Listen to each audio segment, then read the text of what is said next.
Hey, it's Pius, engineer and community college instructor. Rachel joined me in this episode. She's our resident school administrator and former high school teacher. We spoke on March 25th over the internet after a shelter-in-place order in Austin, Texas, due to the COVID-19 pandemic. And I wanted to ask Rachel, how is your school district handling all this?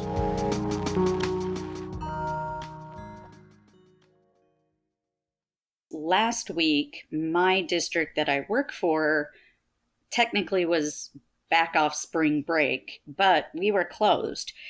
But we started working with our teachers right then to figure out what online learning might look like, knowing that we might have to extend our closure. And I've told everybody this because I'm just so super proud to work with this amazing group of educators. Everybody already had backup plans. I was impressed. Every single teacher I talked to had ideas for what they wanted to do, how they wanted to send it home, the apps they were going to use, what they were going to do for kids that didn't have cell phones or internet access or, reliable Wi-Fi or whatever.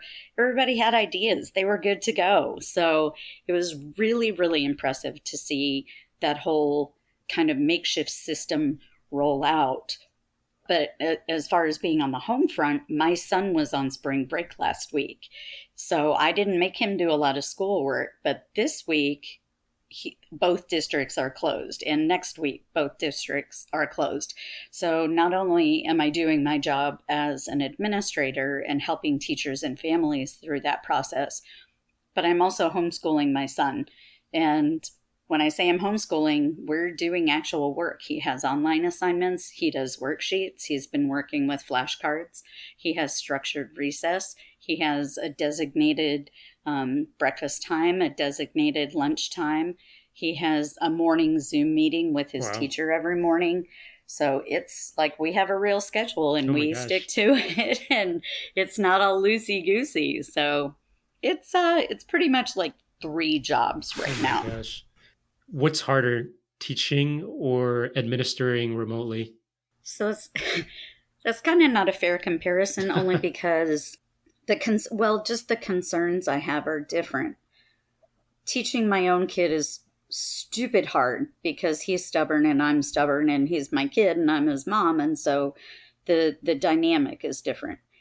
Teaching remotely is, it's great to be able to offer all kinds of innovative ideas and unique opportunities that you don't always have the time or ability to tackle during a regular school year. So having that freedom and having that option for creativity is really cool.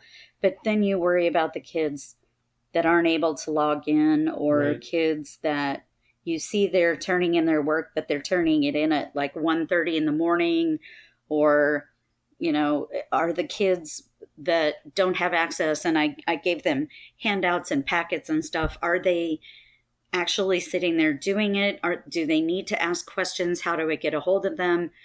And then the third level of that is I worry about the welfare of families. Do they have food? Do they have electricity? Do they have hot water? Is someone now without a job? Do we have families who are now unemployed who used to have income? What barriers that didn't used to exist now exist, and who are those impacted families, and what can we do to help them?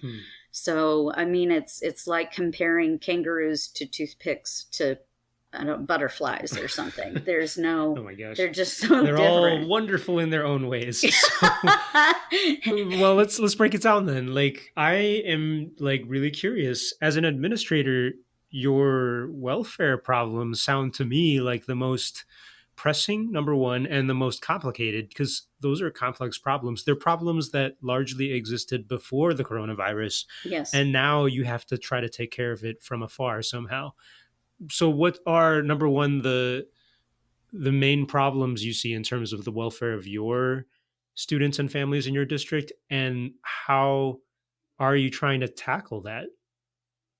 Well, so, like I just said, we have students who, the older students, are kind of responsible for babysitting or helping to take care of their younger siblings because mom and dad work one or two jobs each. And so it just falls on the older kids' shoulders to kind of get after school snacks together and things like that.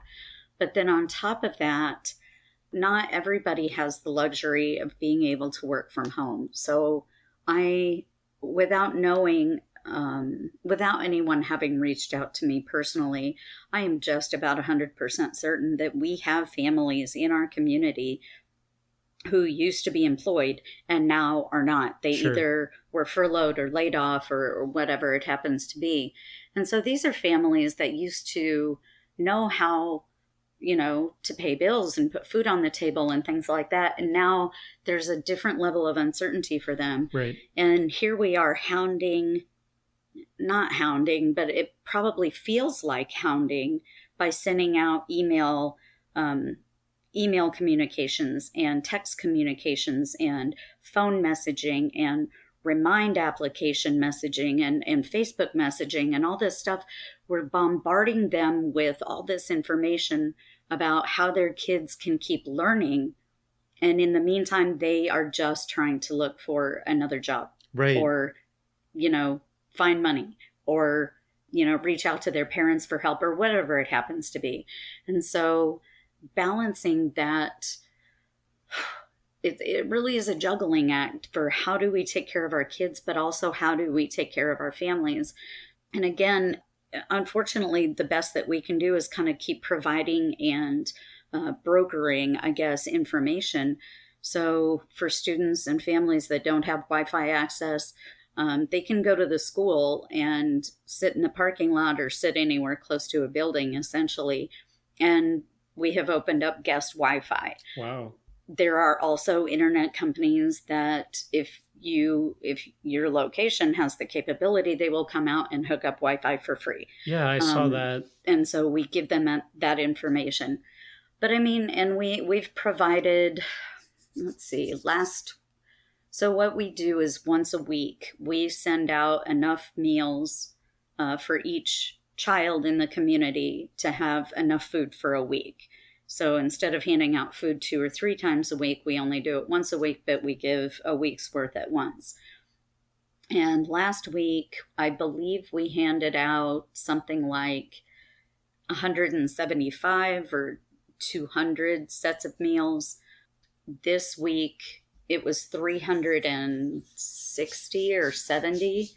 And each one lasts 5 days. So we're looking at well over 1,500 individual meals, but 360 some odd sets. Wow. So making sure that every home or every kid anyway has at least a little bit of food. Those are some of the things we do. We're also sending out video messages that just say, we miss you, we miss your kids, we know it's a struggle. We're all in this together. We love our families and we want to be here for you. And so, I mean, we are limited, especially with shelter in place. It's not like we can go to individual houses and, do one-on-one tutoring. Sure. Or even have small group tutoring. We're just not allowed. With shelter in place here around Austin, Travis County, one of the points, I guess, that they wanted to emphasize is that essential businesses and jobs are still running. Mm-hmm. So it sounds like this is an essential job, providing food for your students, for example. So you obviously have to still be working. How do you also promote the safety of your own staff, the people handing out meals, your teachers who might be having their own, personal crises, taking care of their own kids and their own home situation while they have to teach as well? How do you take care of your own team members? So again, I mean, we have to follow the health guidelines. So we're limiting how many people can be in the building at one time. But also, I should preface all of this with all of the work that we have done so far happened before the shelter-in-place orders were issued.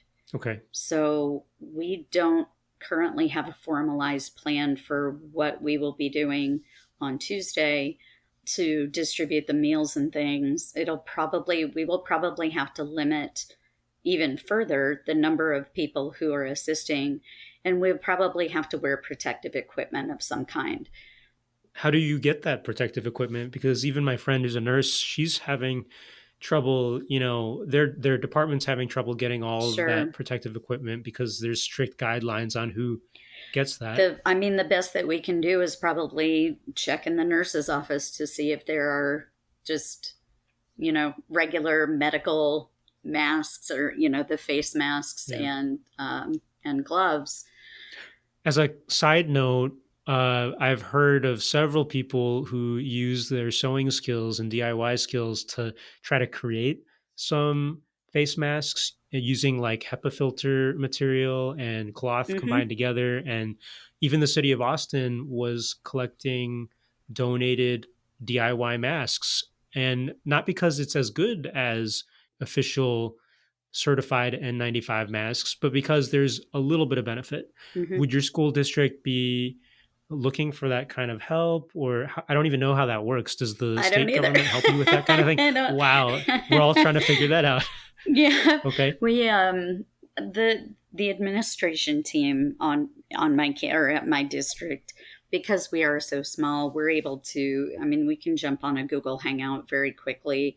We text each other a lot, but we also have a standing meeting every week. So Monday morning we'll meet and probably hash out some of that Hmm. and figure out who is going to be at what locations to hand out food, and limit it even for, like I said, just limit it even further. And then instead of having 3 or 4 people to hand out meals or distribute those meals, we might only have 1 or 2. You talked about how this whole situation, of course, is probably causing a lot of anxiety, and you don't want to be causing extra anxiety on your families, like the parents or the kids. Yeah. Do you find that your school counselors are having to do something extra, or that any of your staff are doing something extra to try to address this really unusual crisis? Well, the last I heard, so our mental health services are actually provided in partnership with a couple of Williamson County agencies. So our school counselors are housed at our school, but they're not technically school employees. Okay, they're like government kind of. Exactly. They work for a nonprofit agency out of Williamson County, and they're assigned to our school. And I know that they had been holding sessions with their students still, but I'm not exactly sure what that structure or what that format looks like. I know that when I communicate with staff, for every 4 or 5 informational emails, or I need you to try to do this type of email, I also send out some sort of uplifting email, or just messaging that I saw, or even just saying thank you and I appreciate you and I miss you. I didn't go from an office environment back to a public school district so I could work from home. Mhm. I mean, I wanted to work with people face to face, hands on. Yeah. And so, just letting them know that I am here, and we're all struggling, but we're still together. We're a family, and we will continue to Mhm. take care of each other, however that happens to look right now. That's cool that a lot of our organizations and neighborhoods and just communities are coming together like that. It sounds like y'all are doing the same.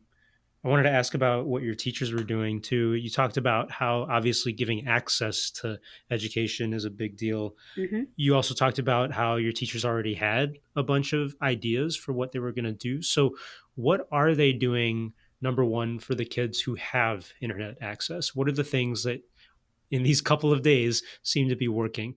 Everything under the sun. They're holding Google Hangouts. They have uploaded tons and tons of material into Google Classrooms.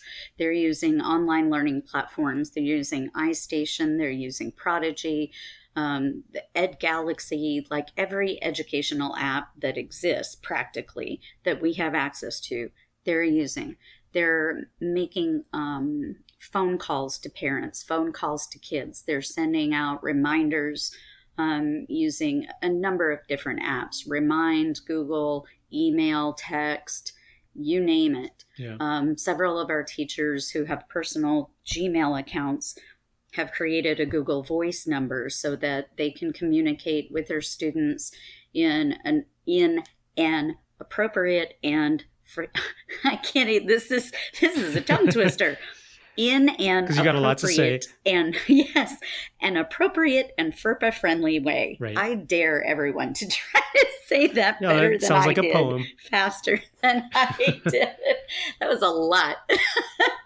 The struggle is real, y'all. But I mean, literally, they're just It's not like one standard way. no, not at all.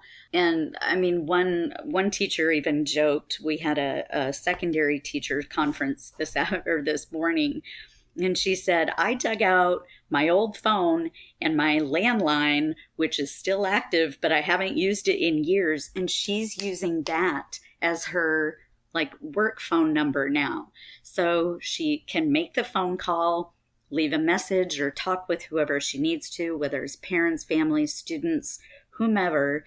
And then she unplugs her phone.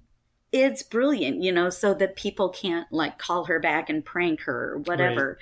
Right. And she doesn't have voicemail set up on it, that's brilliant and super creative. I like how it's an alternative to Google Voice, where you can have a separate device so you physically separate work from your personal life. Yes. We've had teachers, they record videos of themselves and push that out. They're really, really busting butt to make sure that kids and families know, we're in it. We are with you. We are here for you. We love you. We miss you. And we're not going to quit just because we're not all together in the same physical location. I was seeing all these tweets from people about, oh, I've got my kid for one day and I've been trying to teach them for one day and I'm exhausted. Teachers should get paid more. Yes. It sounds like your teachers, even though they're at a distance, they're still working real hard, which is really inspiring. And I still wonder, gosh, can't we pay them more? I know. I wish we could. Have your teachers been able to get that one-on-one interaction that they normally would have in person? Right. So again, those are where the phone calls and the Google Hangouts come in. So the classes, for example, if I teach, English 2 during third period, then whenever third period starts is when I get on my Google Hangout, and the kids in my English 2 class know that I'm going to be, quote, in my classroom, which is now a Google Hangout. Yeah. At that time, they can show up, ask questions. We have discussions.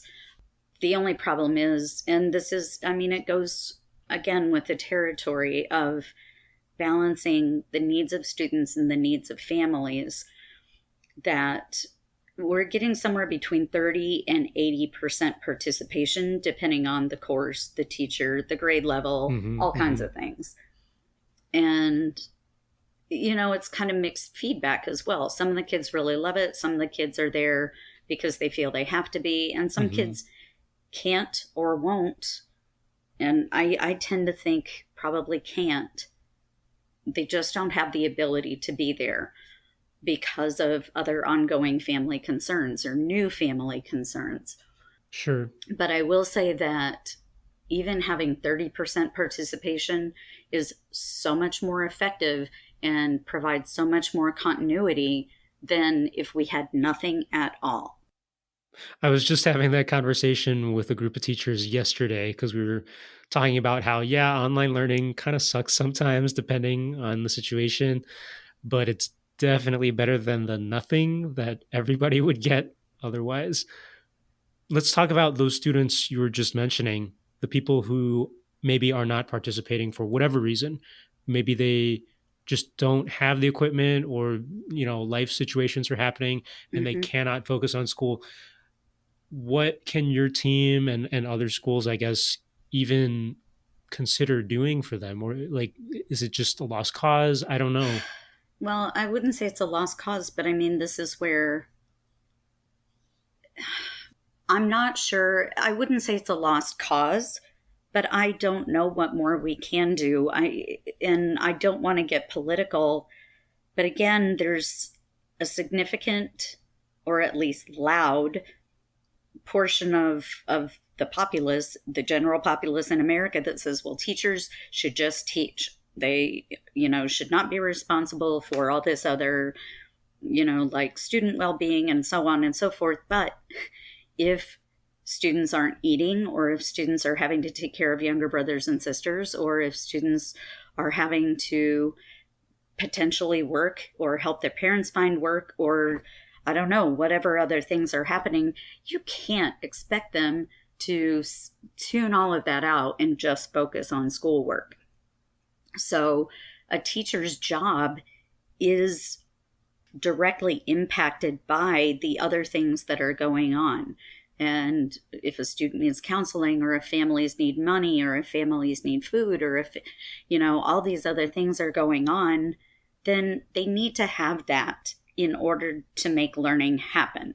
So, it's just always a continuous struggle. It's what can we do as educators? Let's brainstorm these ideas. Let's get inspiration and thoughts from other places and other people, and do the best we can with what we have. Let's do as much as possible where we're at while we're at it.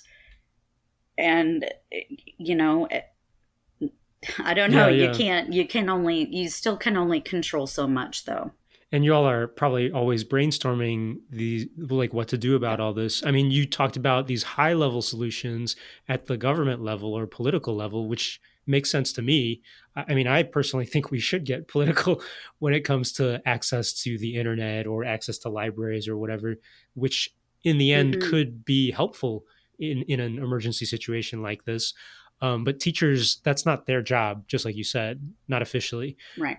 And then for the things that teachers or schools can do, I do remember you mentioned how you were setting up Wi-Fi hotspots where you could just drive up. That's pretty cool. And you're right. Like, I don't know what else you could do. I don't know if you're like snail mailing things to people by courier, or like. We haven't yet, but we just had that discussion today on our secondary teacher meeting, that if we have students or families who aren't logging in, don't have email, can't find a good phone number, let's just go down the list. And if all we have for them is a mailing address or a physical address, then let's put stuff together and we will go either mail it to them or drop it off. And just to be clear, you said you had 30% participation. Does that mean like 30% of your students are fully engaged online, and that like 70% of your enrolled students, you have to find some other way to reach them? 30% is better than zero. No students are participating at all. Right. But we also have between 30 and 80% of our secondary students are logging in to Google Classroom. Okay. They're turning in assignments. So it's the observable participation rate, I guess, is what I would say. But again, we don't know what the learning looks like at the elementary level, because until Monday and Tuesday, Tuesday, of this week, which was just yesterday, our third, fourth, and fifth graders were not allowed to take their Chromebooks home. So they've only just now received the ability to do their online learning facilitated by the district. And then we sent homework packets, or, I think we're calling them at-home packets for all of our elementary students. But we don't necessarily get the data back on who's logging in, who's doing what, who's turning in what assignments for what teachers, and so on and so forth. So from the standpoint of an administrator, or even at the state level, trying to track how effective online learning is very difficult when not every student is systemically enrolled in a certain way. So for example, at a junior college or at a university, there are systems in place to make sure all of that information can be tracked. In a K-12 environment, not so much. There are some schools that may have that, but plenty who don't.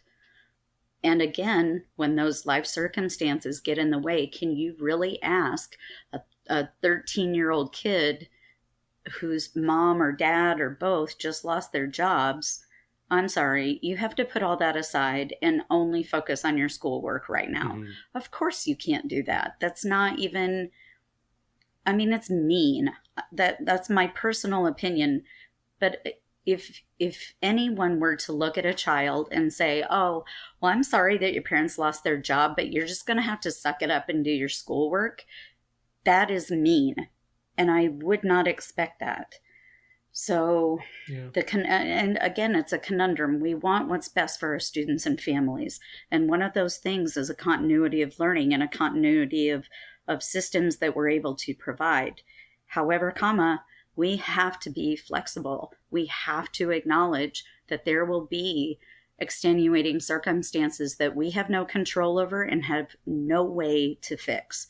And we have to, as educators, still be able to do the best we can to make sure that the student learning, once they come back to us, picks up and takes off again. And that really has to be our focus. That's all we can do. You're in for the long game as well. It's not just like these Band-Aids now. You're thinking ahead to what do you do when these students come back? Because they will.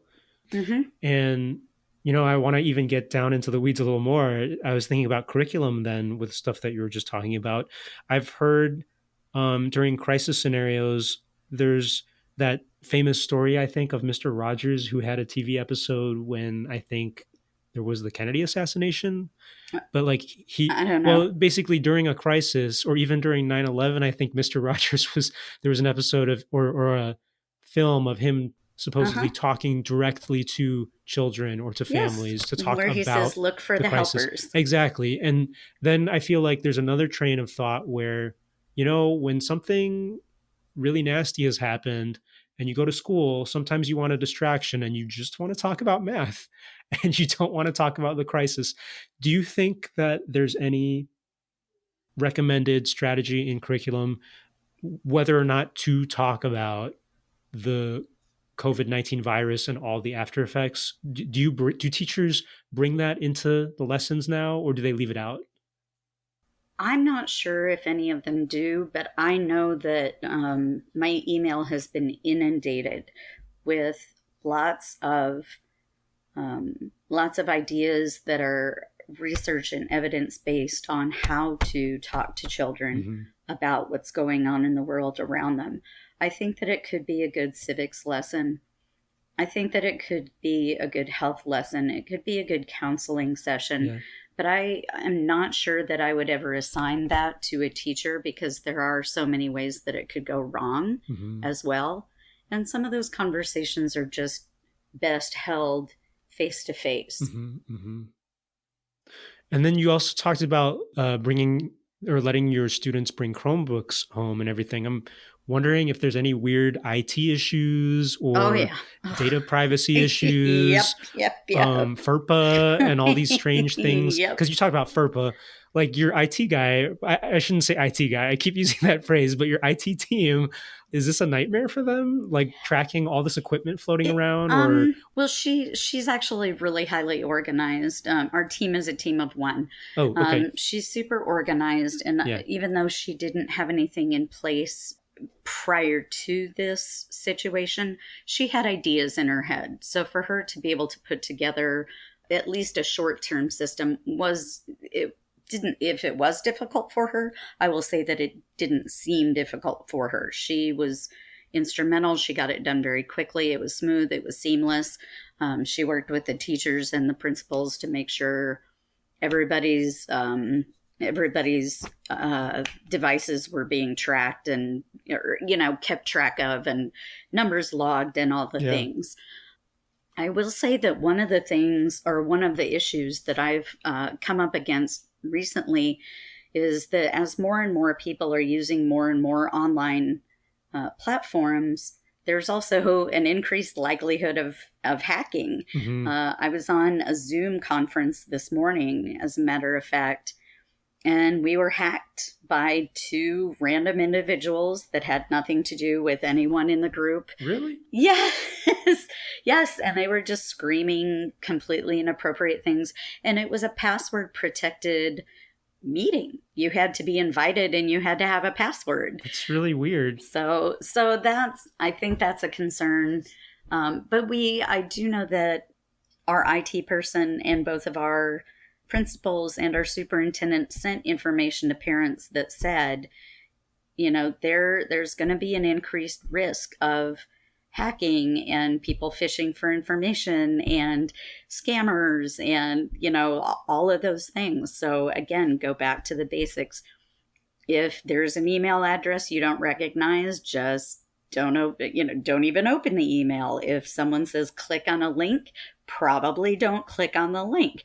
Don't download the attachment, all of the basic things. So it sounds like, is your IT person, she's really pushing cybersecurity even to your students now? Is she Absolutely. part of like teaching them? Oh, okay. I guess that makes sense. I didn't even think about that. Oh, yeah. And it wasn't, this morning's interruption, it wasn't funny because the hackers were just screaming absolutely inappropriate things. And our host was mortified. And I felt so badly for her because she felt responsible. And I emailed her separately later and I just said, it's not your fault. The hackers are out in full force. And even though I don't know how to do it, I know that it doesn't take much to write a bot that'll create random, meeting codes any and kind of passwords. Vandalism. Yeah, sure, so they can just jump into any, it could have been us, it could have been anybody else. So, but I understood how she felt. She felt this was a space where administrators and other leaders had come together to share ideas to help support communities and families and parents and students. And then it was like we were violated. Somebody came into our safe space. Somebody came into, if you think about it, it'd be like someone bursting into a private meeting room. Right. And, just doing awful things. So I understand. But that's sort of a new concern, I think I would say. It makes you think about protecting any online classrooms you're going to have with your students, because you certainly wouldn't want that for them either. I guess everyone's going to learn how to kick people out of their online We're all going to learn how to lock down those settings. Yeah. What are your next steps as an admin/educator? Like immediately, I'm going to take a nap pretty soon. Hey, good advice. I think that everybody needs that. I don't know. I guess just to, I guess I just need to keep checking in with my community. I'm actually putting together, we've had a lot of communication go out, but most of it's been in English. And I don't think anyone in my district yet has done a Spanish language video. So I wrote a script and I sent it to several of our staff who are bilingual and said, take a look at this and please make edits or give me your thoughts or ideas. And if there's information that I left out, please tell me or put it in there. That's fine. I gave them edit access so that I can record a video and send that out to our English learners and their families so that they're included in this conversation. They know how to access the information. They're not lost in, navigating systems that are primarily written in a language that they're still learning. That's not fair to them. Yeah. That's a big priority for me right now as well. And then just getting up every day, keeping the routines, being a good teacher to my homeschool son, being a good teacher to my teachers, being a good support for the community, and being a good team member for the other administrators. I think, that's it's a lot. One step at a time. Yeah. It's day by day. Totally. Well, Rachel, thanks for doing all of that and good luck with everything. Thanks for letting me share my story. I appreciate it. You're always welcome. We're talking at a distance. That's easy to do for us, but it sounds like it's going to be harder for all the schools. So, if anyone out there has ideas, or things that you see that are going well in your communities and you want to share them, now's the time. I mean, Yeah. let's all be in this together for real. Rachel Farrig joined me, Pius Wong, for today's podcast. The K-12 Engineering Education Podcast is sponsored by my studio, Pios Labs, in Austin, Texas, and also by The Engineer's Guide to Improv and Art Games, a book available through Amazon and other booksellers. The show is also made possible by incredible individuals donating to the show on Patreon. You can help me keep the podcast up by donating online too. Just check out patreon.com/PiosLabs. Visit the podcast website for show notes, links, transcripts, and more. Go to k12engineering.net. That's K12 engineering.net. Thank you for listening and sending us your comments and your questions, and take care out there.